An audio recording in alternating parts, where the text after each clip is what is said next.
13.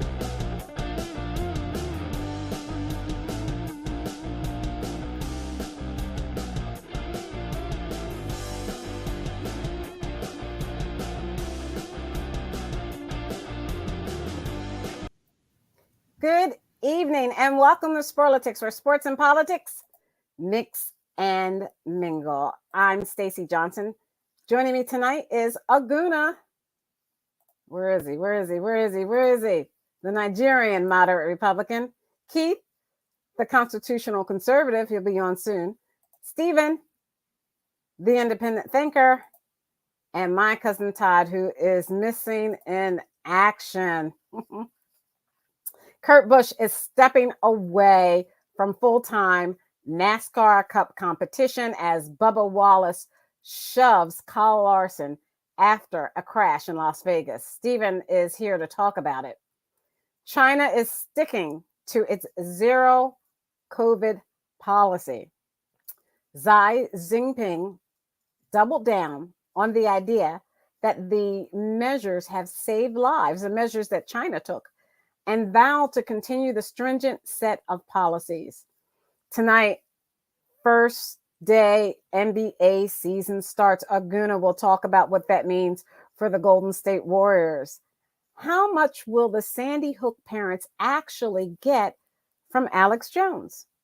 Week 6 in the NFL, and Ogunna has something for y'all. Well, I do too. Week 6 in the NFL, and the Philadelphia Eagles are still not getting their due, since they are the only team as of today that are undefeated in the entire league. We'll talk about the takeaways from the January 6th hearing, the last one that took place last week, and the Phillies. You see my red lipstick, my Philly shirt? The Phillies advanced to the first National League Championship Series since 2010 tonight in San Diego against the Padres after eliminating the sorry Braves. You hear that, Nas? Eliminating the sorry Braves. CNN reports a record turnout and long lines marked the first day of early voting in Georgia. As the political mood tilts in Republicans' favor with the economy and inflation, we are 3 weeks from midterms. Now, your former President Trump, Stephen and Keith, is being deposed tomorrow in a case brought by E. Jean Carroll, who accused him of raping her in the 1990s, and more if we can fit it in. First up, Stephen, what is going on with NASCAR? First, talk about Kyle Busch stepping away, and then talk about your favorite friend, Bubba Wallace. Oh, sorry. Wait, I can't hear you. I'm sorry. We couldn't hear you. Go ahead. We couldn't hear you. Sorry about that. Can you hear me now? Yes. Kurt Busch is retiring. He had a really bad accident, and he hasn't been racing for months, and he decided to retire. Same thing happened with Dale Earnhardt Jr. But this is what could happen, because it's better. They've had a lot of money. They're older. He's a little bit older. He never was really elite, but he was a pretty good driver at some tracks. But his little brother, Kyle Busch, is one of my favorite drivers. He's elite, and I'm glad he's not going to retire. But these injuries are very impactful. Just like when Andrew Luck got hurt and he decided he wasn't going to do it anymore. I can understand these guys. They have enough money. They want to live the rest of their lives awake, I can understand that. That's a good thing, and I'm glad for him. And Bubba Wallace is in his car, the 45. He was in the 23. It's the same group that's owned by Denny Hamlin and Michael Jordan and a few other billionaires. And so he embarrasses So Bubba Wallace embarrasses those billionaires by pushing Kyle Larson. Yeah, Bubba Wallace does what Bubba does. Bubba has issues. We've known this for years. He has issues. He has anger issues, and he goes off. If he could control that, then he can get the big backing. He can get the big money. But something like this is really not cool for NASCAR. It's a black eye for his team. It's a black eye for him. It's not cool because Kyle Larson didn't do anything wrong. And then he retaliated because he thought he did. And he went down the track and wrecked Kyle Larson. But Kyle Larson's not he's not in the championship right now. He has no way he can't win it. He's not in the playoffs. But Christopher Bell is number 20, and he got caught up in the melee that was caused by the petulant child that is Bubba Wallace and took him out. So that's really bad. I don't know what's going to happen to him because he is their golden child, and they want to push him up ahead of people, and that's what they've been doing. They may not do anything to him, but he did apologize, and he was wrong. And he went over there after the wreck that he took Kyle Larson out. Kyle Larson is still trying to recuperate from the wreck. He's leaning up against his car, and Bubba comes over there and wants to fight like he's 14 years old, and pushing and screaming and shaking his hands and pushing him again and Kyle Larson is walking away from him because he's a little guy. And he's like, I don't want any problem with you. Get away from me. And he keeps doing it. So I think there's 3 more races left. Right. Bubba's irrelevant. Just don't let him race anymore this year. Put somebody else in that's not going to be a thug punk. And then maybe he'll learn his lesson for next year because he does have talent. And if he can learn a lesson from that, that would be a good thing. You don't do that. You don't take it. This is the main thing. These guys are in the playoffs. They're in contention to win it all. So with these other guys who are not in the playoffs, you don't do anything to mess these guys up. And that's the golden rule since they've been doing racing like this. You don't mess with the guys that are in the playoffs. If you do, then the punishment that comes to him is real. They really should sit him down for the rest of the year. That's what they should do. And I'm saying they're not going to do it because it's not politically correct. All right. So let's look at this. This is screenshot of Bubba Wallace issues apology after Las Vegas crash. It's NASCAR.com. You see it right here. Can you see that? I want to apologize for my actions on Sunday. Following the in-track. Incident. He didn't say he shoved them. Yeah. And the number 5 car. Go ahead. My behavior does not align with the core values that shared by the 23 team, racing and its partners who take crucial. It's really hard to read, but he had to do this. They told him, "Are you stupid, Bubba?" Everybody around him said, "Bubba, are you just stupid? You don't do this. You made us look stupid for backing you." So it's really bad for Bubba right now, and just the best thing to do is just take him out of racing. There's only 3 races left: Homestead, Martinsville, and I don't know the last one, but there's just 3 races left. Take him out. He can't win anything anyway. Just let him sit and stew and bring the integrity back to racing, because you do not do this. These are rules you do not break in racing. You just don't do it.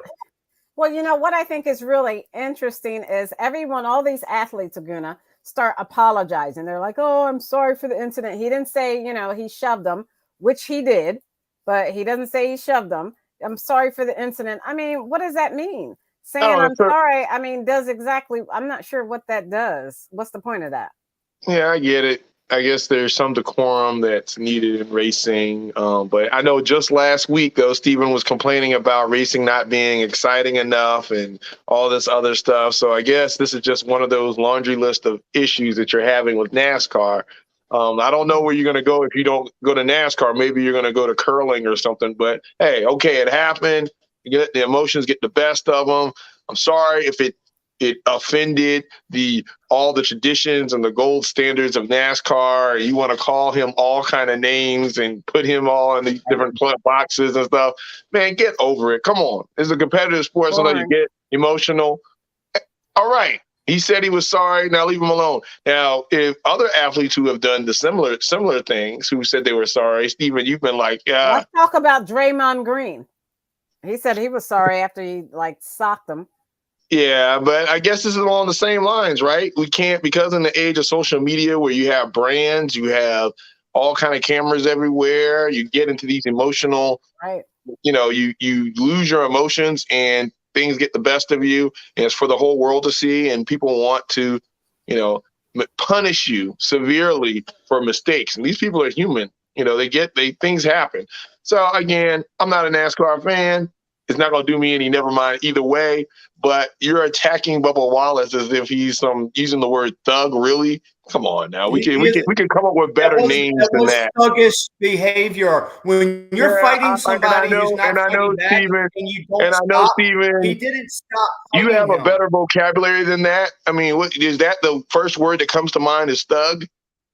It was thuggish. It was the best word to use at that time. Did you see it, Ogunna? Did you see it? No, I didn't. So, okay, Man, fine. You're ignorant. Don't bring your ignorance here to me. Thug is a British soccer fan. Why don't you watch it? Can I finish? You went on a rant about a thug. Look, a thug is a British soccer player that's acting like a hooligan in the stands. That's what he was doing.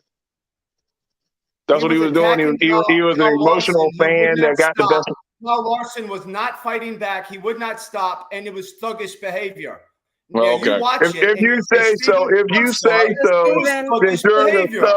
since you're the thug expert, I'll take your word for it. All right, so but it seems like that's a little overkill. Stephen, let's go on to the Commanders. Behavior. Going to the Commanders. What did the Commanders do this weekend? It did. It actually was comical because I think you have a better vocabulary than that. So I wish I was so easily amused. Stephen, what happened with your focus? Stephen, focus. Well, they won. How about that? They won? Wow. Who did they beat? I thought it was a baseball game. The Chicago Bears. Chicago Bears. And you know what? I didn't have them beating the Chicago Bears. But now that Carson Wentz is hurt, your garbage is not our treasure. Your Carson Wentz garbage is not this man's treasure. So now we have Heineke coming in, and you watch now. Heineke is going to beat the Green Bay Packers. I guarantee it. Because what's the bet on that? Are you betting Angela? Football player. Are you betting Angela on that? What's the bet? What's the wager on that, Steven? We don't talk about that. So what's the line on it? Who's favored? The Packers are favored, obviously, because they lost. Favored by like 6, 7, something like that. But it doesn't matter because the Packers haven't done anything this year. They've looked miserable. Yeah, they look pretty bad. They look pretty bad against the Giants. So and Aaron Rodgers has a hand injury, much like Dak does, but he won't come out. He's going to still play. There's no way that an injured Aaron Rodgers with no receivers can do anything. Not even Austin Eckler. I mean, not Austin Eckler. Aaron Jones, he can't do anything. He's on my team too. With Eckler. He's on my fantasy team too. I'm about to say. But Aaron Jones. I'm going to sit Aaron Jones down because nobody's scared of Aaron Rodgers anymore. Yeah. Are you scared of Aaron Rodgers? I'm not scared of him, but I know this year has been pretty weird in football, in which a lot of these big name quarterbacks are finally showing their age, and they're finally showing that, they're pretty much, oh man, my light went out. So they're pretty much showing that, that they're not like immortal. So it's one of those things where, as in Tom Brady going to Robert Kraft's wedding over the weekend. Tom Brady going to Robert Kraft's wedding over the weekend, coming back. His offensive line didn't do good, and then he curses them out on the sideline. I mean, I think that's really showing your age. I thought that was unnecessary. I thought it was out of tune. It was totally out of tune. His age, his head's not in it. Tom Brady's head is not in it. It's not in it. His head is not in it. You're right. His head is not in it. If his wife didn't have many other boyfriends, then maybe his head would be in it. Where are you getting that from? He's making it up. Boyfriend? He's making it up. They're going through a divorce. Something's not right with him and his wife. Okay, but all I know is what he's doing with the team is not beneficial to Tampa Bay, and he probably should not have unretired. Right? He could have unretired if he didn't have the problems with Miss Bushkin. If he didn't have those problems, this is really messing him up. And this is why he's going to a wedding. This is why he's doing other things. His head's not in the game right now. He's if you know anybody that's gone through a breakup or a divorce or something like that, it really messes with their heads. So he's having a really hard time, and that's what it's all about with Tom Brady right now. He still has the skill to be great. Well, his team, he can't play defense, right? So I think there was a meltdown again against the lowly Steelers. Tom Brady, he's one of those perfectionist type quarterbacks, and he doesn't handle defeat well, right? So to lose to a team like that, the way he did, again, they only put up 18 points, but the Steelers kind of, they didn't get a stop there at the end or something. But to get on to his personal business, these guys are athletes. He's been playing at this level for a long time. It's just his body isn't the same that it was 10, 15 years ago. So it's catching up to him. It's a lot of these teams in the NFC, like I said, these quarterbacks in the NFC, as well as the AFC with Russell Wilson. You see what's going on with the Broncos there. But, these guys are looking bad. What happened with Russell Wilson? Every time he turned around, they sacked him. His O-line gave him no protection. They gave him no time in the pocket. The criticism against Russell. Overtime. Well, the criticism against Russell Wilson was he can't read. All of a sudden, this veteran quarterback, this $200 million, $200 million veteran quarterback can't read defenses and things like that. At some points, once you get this payday, what does he really have to prove? He's probably going to the Hall of Fame. He's got this big payday with Denver. The Denver team wasn't poised to be in the Super Bowl. It was still kind of doing some rebuilding stuff like that. They thought Russell Wilson would be the X factor. Again, it had probably much to do with selling the team than it did his actual performance. And again, he's just not – he didn't grow up or evolve with this team. He got put on it as a veteran free agent. You got young guys in the locker room that were using Russell Wilson when they were growing up playing Madden, on their team. It's a whole different aspect of it. I don't think it was like one of those teams that was going to poise to get over the hump. It was one of those teams that were trying to throw everything together and hope you can compete in the AFC West. And there's some powerhouse teams in the AFC West that, they're just not going to, they're not going to be able to hang against the Chargers and Kansas City. Stacey, he has a torn lat. He has a hamstring that's messed up. It's injuries. That's what's wrong with Russell Wilson.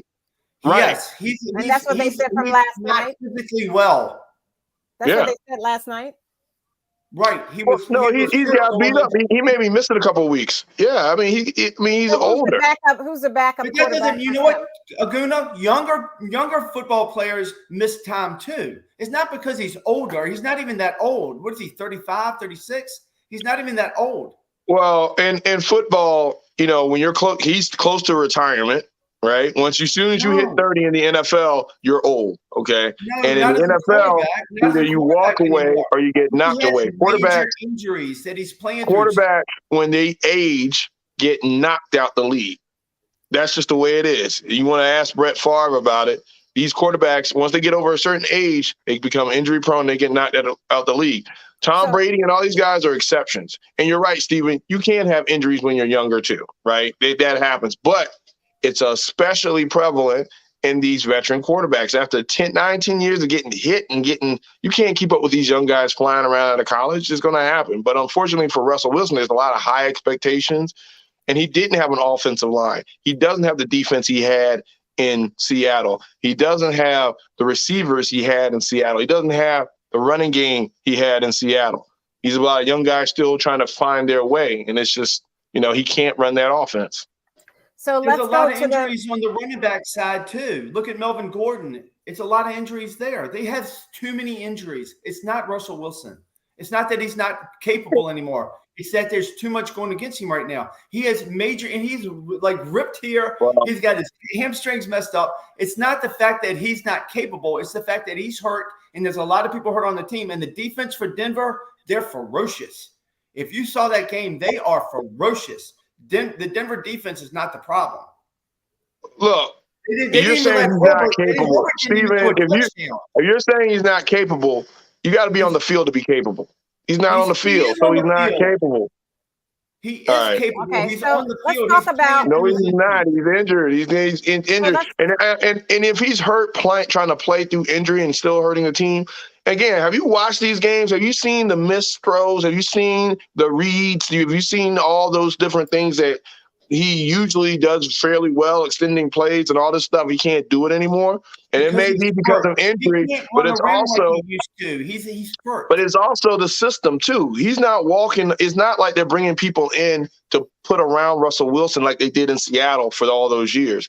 He has to go out there and they expect him to make plays and to basically carry this offense. And he's not capable of carrying an offense by himself. He never was. When he won in Seattle, it was because he had a great defense and he can extend plays with his feet. And I can say this because the Eagles never beat Russell Wilson. He's one of the few quarterbacks that we can never beat. But if he was healthy, they might be undefeated. We don't have to worry about that anymore. Let's go on to the Kansas City Buffalo game. Now, I hate these commentators talking about the Kansas City Buffalo game is the current game football teams to watch, like the Eagles aren't undefeated in the entire league. They're going to talk about Kansas City and Buffalo. I mean, they're great teams, but come on, you can't ignore us. Yeah, but it's not an apples to apples, Stacey. And I get what you're saying because we're undefeated and we're still not getting respect. But at the same time, Kansas City and the Bills, this has become like the quintessential rivalry of our era right now because Kansas City always beats Buffalo in the playoffs. They put them out the last couple of years. And by the way, Buffalo always beats Kansas City during the regular season. So it's like when these teams go at it and they win at it, this was a game that, it was a back and forth. I got Priest Holmes. I got Patrick Mahomes. That's how old I am. I got Patrick Mahomes as my quarterback. So I was hoping that he'd throw up 3 or 4 touchdowns, get out there. But that Buffalo secondary got after him. I mean, he threw 2 critical interceptions. Josh Allen, again, he went off. And see, the thing about Buffalo, which is so scary, they're not 100%. I mean, you got Tre'Davious White is coming back. You got all these guys coming back on the defensive side of the ball. So a defense that's already rock solid is just going to probably get better. And you have this high-powered offense with a quarterback and Josh Allen that is really hitting his peak right now. He's like the Big Ben 2.0 of this era right now. And then, with Patrick Mahomes, he is a playmaker. So you have these 2 phenomenal quarterbacks going at it. Yeah, I get it. Even though the Eagles-Cowboys game was a rivalry game, you had Jalen Hurts against Cooper Rush versus Josh Allen versus Patrick Mahomes. So, yeah, they're going to get the hype, but I'm okay with that. I'm okay with everybody focusing on the Buffalo Bills and the Kansas City Chiefs. I'm okay with the Eagles being under the radar and, really being looked at as it's just a matter of playing a hard team, then they'll get beat kind of thing. That's what's going on.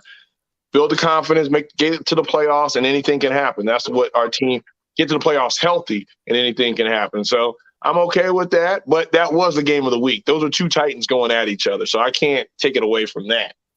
Okay, well, go ahead and talk about the Eagles and that game. I saw you play, as you usually do, play with some Eagles fan. I don't even know why you waste your time talking about Eagles suck.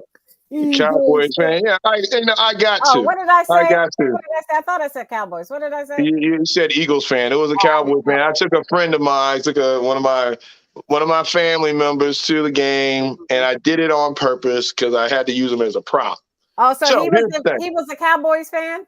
He was a Cowboys fan, okay. And my section they didn't get at him too bad, but there were a lot of undercover Cowboy fans in there hoping for a miracle. Yeah, but here's the thing: that was a very live playoff, Super Bowl caliber atmosphere in there. There was no way the Cowboys were going to win that game. Now the Cowboys, secretly, they got all these excuses on the back end, but on the front end, they were thinking that they could compete. And for the most part, they did not compete.